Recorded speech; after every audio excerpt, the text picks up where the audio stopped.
What's going on, guys? Today I have a very special guest who I'm very honored to have with me. It's James Richard from the Axis team. Hello. Hello, hello.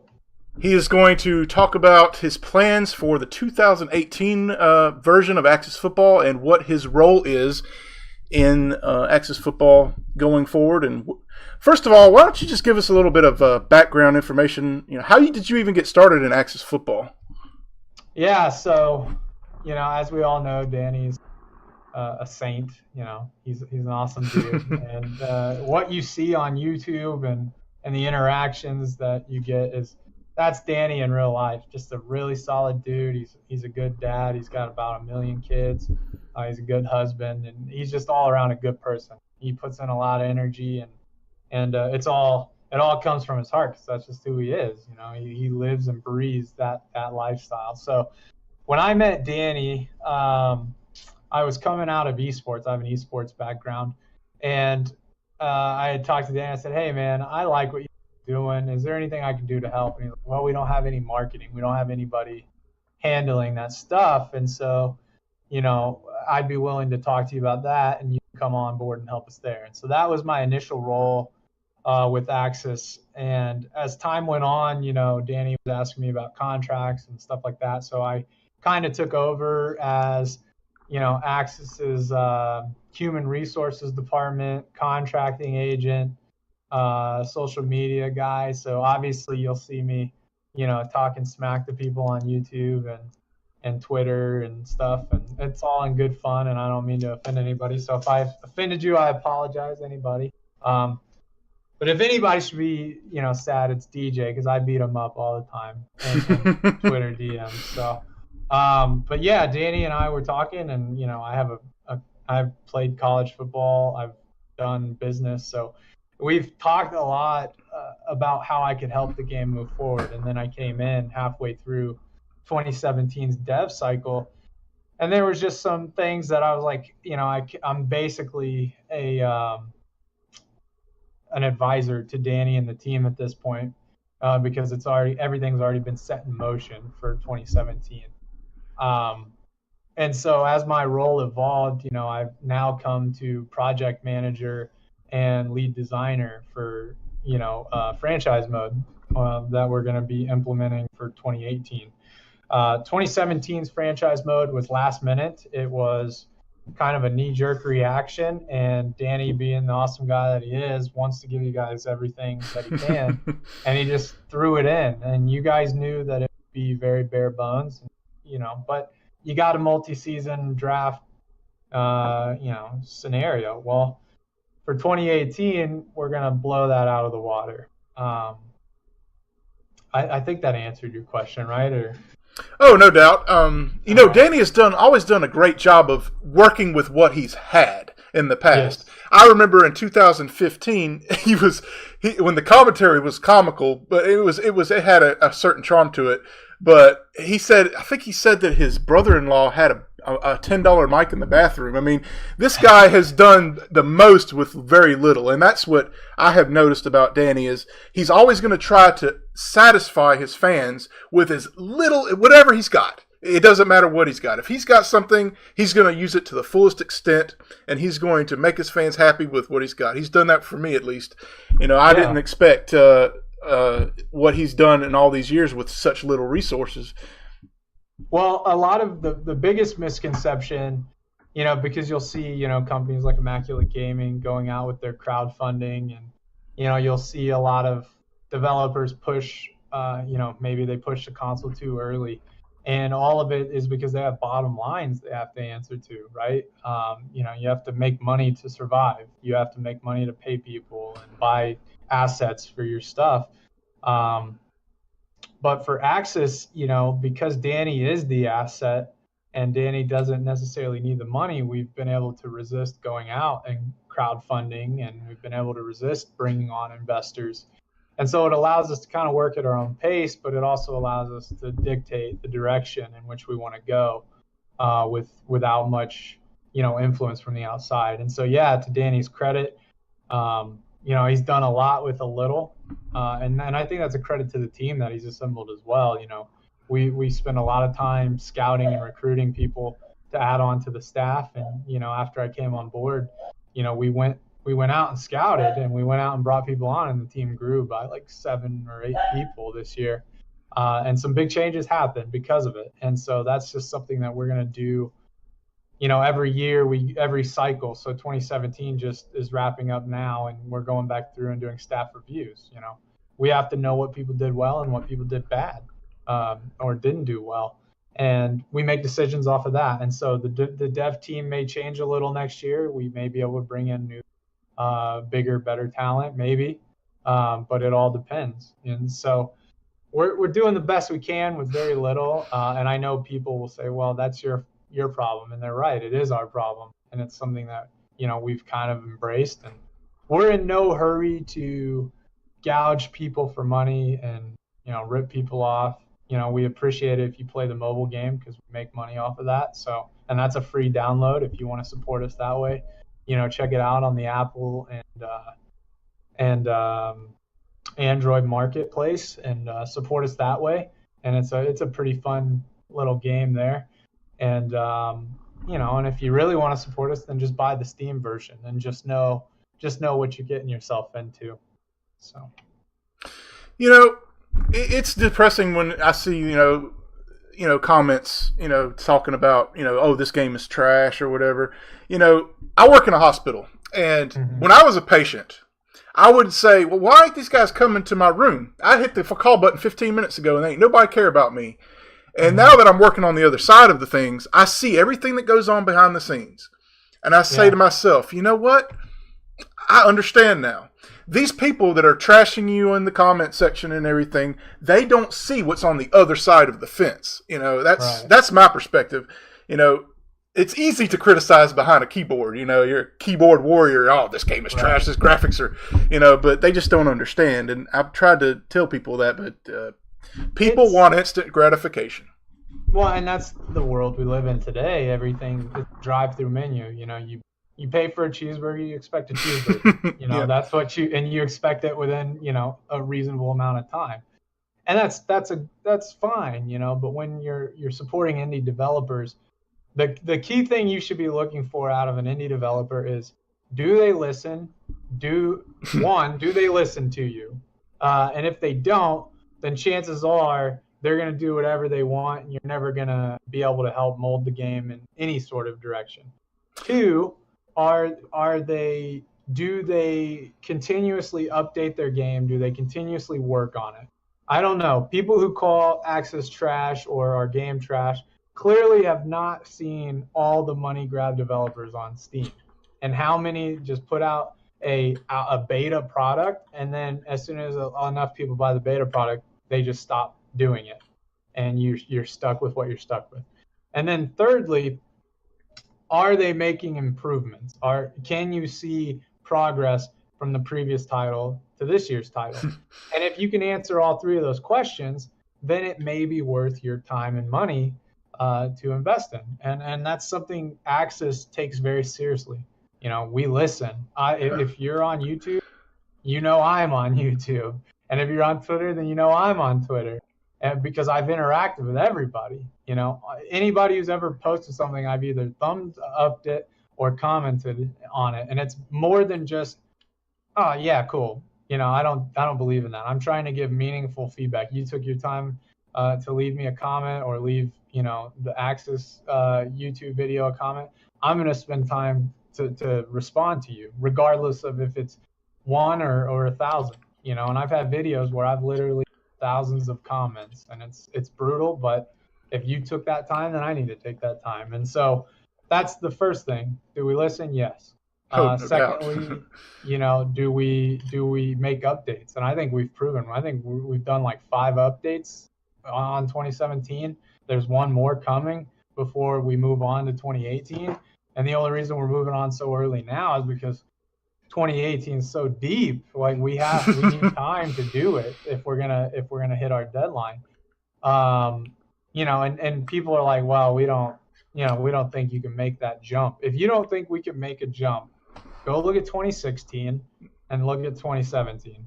There is a jump. Just graphically, there is a jump. Sound-wise, there is a jump. Gameplay-wise, there is a jump. So we're making strides, and these are cycles that are months apart. It's not 2 years apart. These are months, like several months apart. And so it's not a long time. There's only about 6, 7, 8 months between a dev cycle, where there's actually like work in the trenches being done. Um, because we released in August, the last patch will be out in November, and that gives us what, 9 months, 8, 9 months before we're putting out something for 2018. So, I think we, out of all the developers that I've seen, really check those marks. Another game that does a really nice job at that is the Canadian football people. They listen. They put out updates, and they try to give you a product that you'll enjoy. And so we're just two examples of indie developers that are operating in the same space that I think it is worth people's time and money. And you are entitled to be upset if you don't like something, right? You paid for it. You can be upset. It's a valid response. But understand that what you're upset about, like, think about it, right? Like, if you've never coded a game or coded anything in your life, you got a long ways to go to understand why something is the way it is in a video game. This stuff isn't plug and play. It's not as simple as just putting a DVD in your console and going. It's not that simple. So, we respect everybody's opinions, and we love all feedback, both positive and negative, or, constructive is probably a better word than negative. I mean, because no matter how bad it looks, there is something constructive to take out of it. All I ask is that nobody ever tell a developer that they're just garbage, or that what they're doing is useless, or that they'll never catch Madden, or whoever the major developer is in that space, because that's like telling somebody don't go after their dreams, No right? doubt. That's like telling your 5-year-old that, hey, you shouldn't play t-ball because you're never going to make it to the major leagues. Sorry, shithead, like, you're stuck. Like, life's going to suck. You just got to eat all that. Sorry, kid. Like, you wouldn't do that. So why would you do that to people who are putting time and money into something that you eventually want to enjoy, So that's all I ask, guys. Like, when you listen to this, just know that we're working our asses off for you. And we listen to everything you say, positive, constructive, whatever. But we also hear those negative people out there too. And I just encourage those people to really take time to think about what you're saying and why you're saying it. And I think if you do that, you'll come out with possibly a different result. But I mean, there's still trolls. Trolls are going to troll. So. No doubt. So going forward to 2018, you've mentioned that half of the dev cycle is going to be probably centered on most of it is going to be centered on franchise mode. Now, I know you said that 2017 was just kind of thrown in there at the last second just to appease, just to get it started. Now, what is it? What can you talk to us about? I know you can't talk about everything classified, obviously, but what can you tell us to expect for the 2018 version for franchise mode? Yeah, so I've obviously ascended to the franchise mode designer realm. So what I'm envisioning, and I can't really say too much, right? Because as soon as we started talking franchise mode, everybody starts talking franchise mode. And now everybody's talking about putting a franchise mode in their game. And so I don't want to give away free ideas. Our goal with franchise mode this year, not 2 years from now, it's this year, this 2018. Our goal is to give you everything that you would have in Madden, but we're going to give you meaning. And there's going to be several key differences that separate us from like Madden's franchise mode. There's going to be extra things that we put in that you're going to have influence over. There's going to be several positions that a player can choose to when they start their franchise mode, which will kind of dictate, the control they have over certain things. And then the final piece to that, without going into too much detail, is we want to give you a game mode that has replayability in it, and we want to give you something that will challenge you, and there will be a consequence for every decision you make, whether it's good or bad. And and then, making an economy that makes sense and that your money actually means something in the game. Whereas Madden, it's just a piggy bank. You're just accumulating money. So. Okay, so 2015 you weren't a part of, correct? So you were saying if you don't see incremental progress, to go back and look at 16 and 17. Well, 15 was even worse as far as graphics and everything. I mean, I want people to look. Flash. Yeah, that was a Flash game. That was a 3D conversion, and a lot of people don't understand that this game is not far removed from a Flash game, from an over-the-top game. I mean, can't we give Axis some time to get better? I mean, people want instant gratification, but yet I think you guys have made an enormous strides from going from a Flash game in 2014, which is not that far ago, a long time ago, to now, which is you got 3D grass, you got customizable teams. Obviously, all the bells and whistles are going to come in the future, as you've alluded to earlier. Right.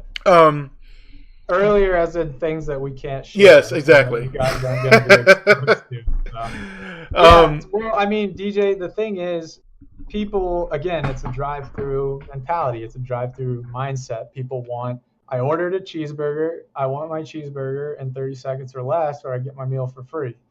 That's a horrible mindset. And, unfortunately, it's the predominant mindset in today's society. The reality is, people, the biggest argument I see is people talk about technology. Well, EA is doing this, or this developer's doing this, or this developer's doing that. You have to understand, just because the technology is there and they're employing it doesn't mean it's available to us, right? Mm-hmm. There's a lot of things, especially through EA. Everything EA does is proprietary. They do not have anything that is available to the public in their games. Right? Their developers are not allowed to do stuff when they leave EA for other games. They can't reverse engineer anything. Everything's proprietary to EA. And so the technology they have, we don't have. The technology Rockstar has, we don't have. The technology that Bethesda has, we don't have. What we do have access to is a game engine that has a huge marketplace and a ton of developers, both new, old, experienced, unexperienced, and they're all making products that work with this game engine that we're operating in. And Unity is great because it ports well over to the mobile. We have a mobile game that makes us money. It ports well over to consoles. Well, eventually we'll get there. When the game's in a good place. When we feel like we can compete with Madden. In at least franchise mode, because gameplay, we're never going to catch them. I'll just put that out there. We are never going to catch Madden because they will always be innovating. They will always be spending millions of dollars on R&D and developing their game engines. They will always be 10 steps ahead of anybody in the gaming realm, right? Unless that company also has money and is doing their own thing. So. But we do not do that. We do not have the money to chase that. So we will not be catching Madden anytime soon, if ever. You were talking about your limitations, that you don't have all this technology that EA and 2K and Bethesda always have, but you do have one huge advantage that I don't know a lot of people realize. With an indie developer, you have complete control. You don't have to answer to publishers. You don't have to answer to anybody over your head. You have the creative freedom to do whatever you want without having to answer to anybody. You don't have to worry about patches to go through approval processes. Obviously, if you go to consoles, you'll have to do that. But at the moment, you don't have to go through all of this red tape to get the game to a better place. Now, that's a huge advantage in itself. Right. Yeah, I think, and I'm not a Madden fanboy. I actually didn't buy Madden this year for a lot of reasons that are highlighted on Ryan Moody's channel. And, everybody who's done commentary on Madden on YouTube, there's a lot of bad stuff, that's still trying to get hashed out. And that's not a knock to EA. That's saying, hey, you guys just switched engines. Anytime you switch engines, whether it's a proprietary engine that you made in-house, the difference between Frostbite and Ignite is night and day. It's still EA proprietary game engines, but they're different and they were designed to do different things. So there's always things just don't transfer over. And so I give a lot of props to Clint and Rex because Rex is obviously in charge of like the general direction of Madden, and Clint is a designer on the game. They have to answer to EA, Mm-hmm. like they have to. EA says, hey, we understand you guys are doing X, Y, and Z for Madden. What makes money? And at the end of the day, it's MUT. It's Mm-hmm. microtransactions, Madden Ultimate Team. People spend a ton of money on Madden Ultimate Team. And if you don't like the way Madden's going, you have yourselves to blame. Because if you guys hadn't put so much time and energy into microtransactions, they would have never went that direction. But there was obviously a desire. The masses wanted it, and that's where they spent their money. And so that's where, Rex and Clint and all the other designers and developers, they had to steer Madden that direction because that's where the people were spending their money. Yep. So the benefit for Axis is, one, we don't do microtransactions. And I'm not saying we'll never get to that point. I hope not, because they're kind of gross to me. Like I don't.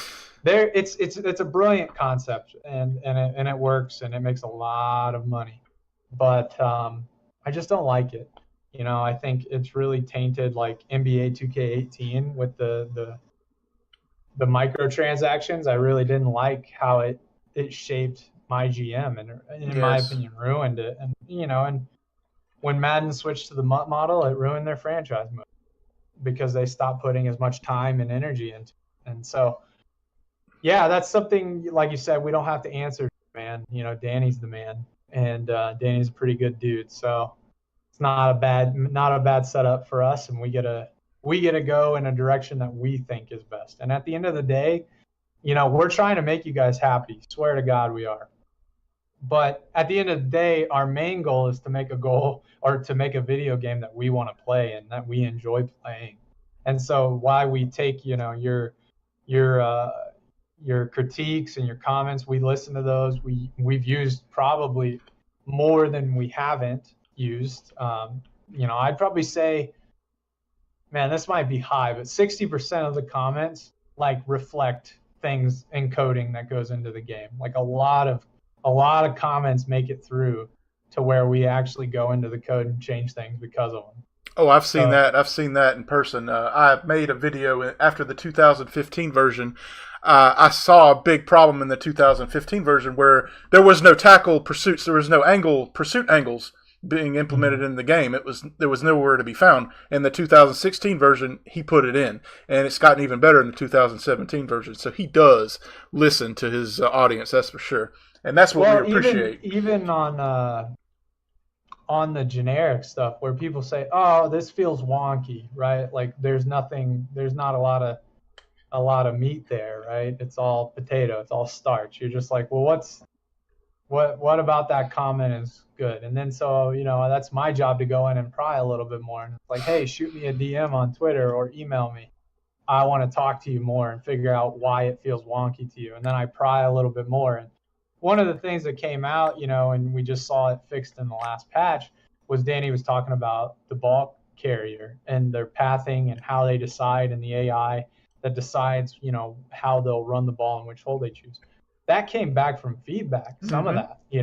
that, and maybe not that in particular, but something that you guys have said, and as a group, we came to a conclusion like, oh, this is a little off, let's investigate, led to Danny going that direction and fixing that and actually making it better. So, we hear everything and we appreciate it too. So thank you very much. Again, that's another advantage the indies have. They can put out patches a lot quicker, and you can satisfy your fan base a lot better. I mean, you can ask Clint Oldberg and Rex Dixon to fix something, and it'll take a lot longer. It'll get there eventually, but it'll take a lot longer. And you guys, like I said, don't have anybody over you. You can put out patches and listen to feedback and say, okay, I'll listen to that and do that. Whereas EA, you don't have that kind of power. They And don't to have. their credit, I mean, they're reaching out more now than any developer ever has. Like I don't think I've seen developers on that level interact with their fan base that much, whether it's good or bad, whether Rex puts his foot in his mouth or not. Like And in fairness, it's hard. Like, Yeah, that's that guy's livelihood I that you know. guys are Yeah. shitting on at I've times. And I've it's taken a like, few shots. I've taken a few shots at Clint Oldenburg and Rick Sixon. I can't well, lie, and, but and at the end of the day, for us, like here at Axis, like take shots at us because none of us are gonna get fired over it. But if you take shots at Clint or Rex, like, and generally speaking, nobody's getting fired over there over Twitter comments. But yeah, that shit adds up, man. Like negative energy and yeah, thoughts it add up, does. and people start viewing these things differently. And yeah, I mean I, I that's got probably some of the wear and tear you see from Rex and Clint, where they're just like, fuck you I guys. gotta give Rex Dixon credit after that hurricane comment somebody made. It was so inappropriate. It was this guy was like, "Well, I've been waiting for Madden Ultimate Team content, and where is it at?" And there was a hurricane that just hit there. So I Yeah. mean, they don't consider. I mean, I know it's got to be tough for them, and they got to have tough skin, and I have given them problems in the past, but I do appreciate what they're doing. But like I said, they can only go as far as the suits will let them, and that's common knowledge. So, all right, I'm a huge Madden fan, so I may not play it every year. Like this is the first year I didn't buy Madden, but I still support it because they are the benchmark. Whether you want to admit it or not, they set the standard. yeah, it started Yeah. with them indeed. All right, last question. I don't want to take up too much of your time, but if you had to tell your audience or the naysayers and everything one thing about Axis Football 2018 to look for and to believe in, what would it be? So I don't want to put my foot in my mouth here, but I'm going to go out and I'm going to set a bench that's extremely aggressive. And, Danny's going to hear this, the team's going to hear this, and all of you are going to hear this. So 2018 will have the most immersive and all-encompassing franchise that you've seen recently.